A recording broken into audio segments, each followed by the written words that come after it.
Hello, this is Margrethe. And Lasse speaking. We're going to talk about Norway and the national symbols of Norway. During the Viking times in Norway, a king named Harald Fairhair managed to gather Norway into one kingdom.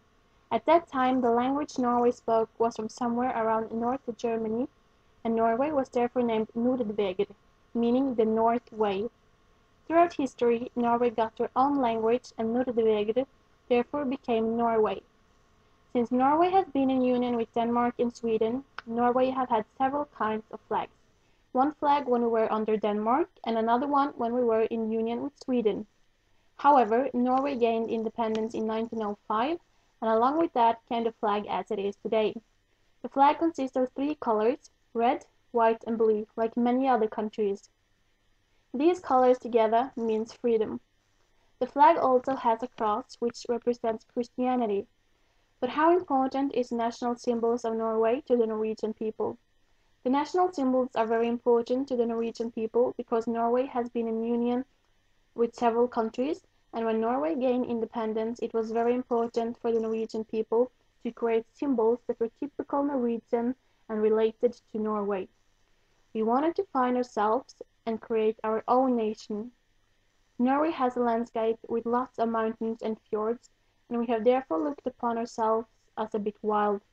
Therefore our trolls and folklore, including these types of creatures, are typical national symbol. As we said earlier, is the flag a very important symbol. It means a lot to us. In Norway, we not only have a flag we're proud of, but each municipality also has their own coat of arms. In Kristiansund, for instance, the coat of arms is from 1742. It shows a waterfall because the old name of the town was Fosen. There are, however, no waterfalls in the municipality. Oslo. Oslo is the biggest city and the capital of Norway. It is a relatively small city at world basis. There are a little more than 600,000 residents in Oslo. The region covers 454 square kilometers, where half of it is wood. The Kingdom of Norway is a parliamentary democracy.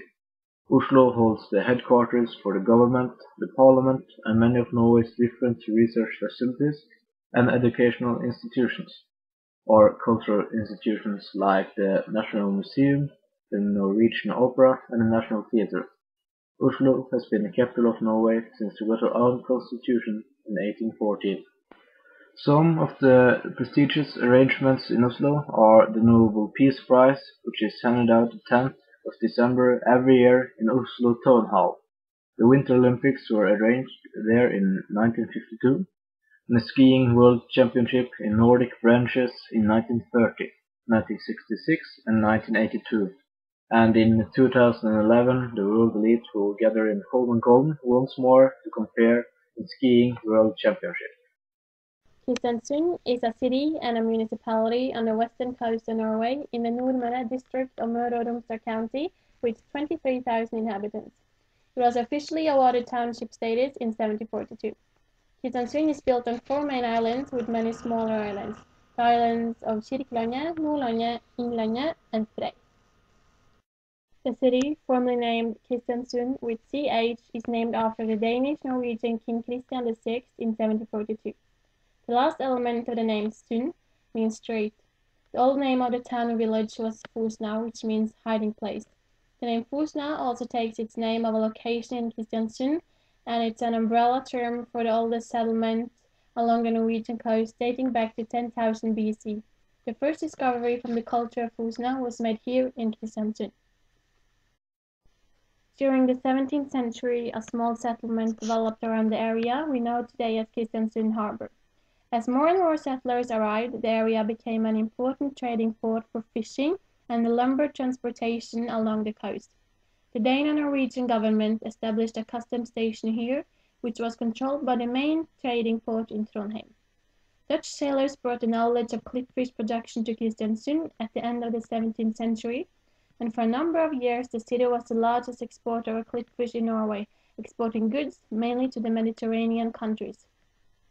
The city's clipfish production was also part of the reason why it was awarded town status in 1742.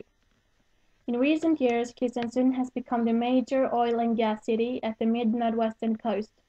Oil companies like Royal Dutch Shell and Statoil have offices in Kristiansund, from where they serve their offshore installations at Haltenbanken, which is one of the northernmost underwater oil fields in the world. In Kristiansund's early days it was necessary with a boat that could travel between the islands. In 1876 a public boat called Sundbåten was established. This boat is still going strong, and the boat therefore bears the distinction of being the world's oldest motorized regular public transport system in continuous service. Lofoten is a group of islands north of the polar circle at the same latitude as Alaska, Greenland, and the inner of Siberia. There are almost 24,000 residents combined in the 7 islands that create Lofoten. Lofoten is mostly known for its breathtaking mountains, very good surfing areas, and their fishing, which is the main industry. In Lofoten there are thousands of fishermen's cabins, which were earlier used for the fishermen to sleep in, but now the boats are big enough to sleep in, and therefore the fishermen's cabin are just standing as a memory of the old days. The hot Gulf Stream goes past the outer side of Lofoten, and therefore the climate are considerably better there than the other northern areas. Trollstigen. Dramatic and exciting. A great nature and culture experience. Trollstigen was opened the 31st of July 1936 by reigning King Haakon VII after 8 years of construction. Even today, the road is a good example of the art of engineering and construction. On the steep mountainsides, the road has a total of 11 bends up to Stigdøra. Some places the road is cut into the rock face, or else it is safely built on the natural stone foundations. Trollstigen Road is closed in the winter and opens generally during the last half of May, depending on the snow amount. Walkers can enjoy the fantastic views and majestic mountains by following the newly restored Kristiansund path. The Atlantic Road was originally planned as a stretch of railway, which came to nothing. Car enthusiasts and the rest of us can be glad of that today. It's accessible all year round, both for visitors and those making advertising films. Audi, Mercedes, Volkswagen and Ford. These are some of those that have filmed their advertisements on the Atlantic Road. No surprise then that the British newspaper, The Guardian, has declared Atlantic Road to be the world's most beautiful car journey. The Guardian placed the wild road over attractions like Gibb River Road in Australia, the road between Manali and Leh in Himalaya, and the Antrim Coast Roads in North Ireland. The Atlantic Road stretches through 8 low bridges over the gaps of the ocean, and it connects the islands between Molde and Kristiansund. This is an infamous ocean stretch, which can be dangerous in stormy weather. In calm weather you can sometimes observe seals and whales. The road is a little more than 8 kilometers long and was opened in 1989 after 6 years of construction. The Atlantic Road, with its amazing coastal line and the rewarded architecture that alongside the roads and bridges, is a part of a national tourist road. Nidarosdomen. Nidarosdomen's cathedral is Norway's national sanctuary and was built over the grave of St. Olav, Norway's patron saint. Construction started in 1070, but the oldest parts still in existence are from the middle of the 12th century. Ravaged by fire on several occasions, it lay largely in ruins at the time of the Reformation in 1537. The cathedral was rebuilt each time, mainly in a Gothic style, but the oldest parts around the transept reflect the Roman style. In 1869 extensive restorations were begun, and a century later Nidarosdomen was again restored to its original grandeur. From around 1050 until the Reformation, this cathedral was an important destination for pilgrims. This tradition has been revived with the opening of the Pilgrim Way in 1997. Today the cathedral continues to attract a great number of visitors. Each year it receives approximately 400,000 tourists from around the globe. Now we have talked a little bit about famous places in Norway. Now we're moving on to the national symbols, which represent different values of the Norwegian people. Bunad.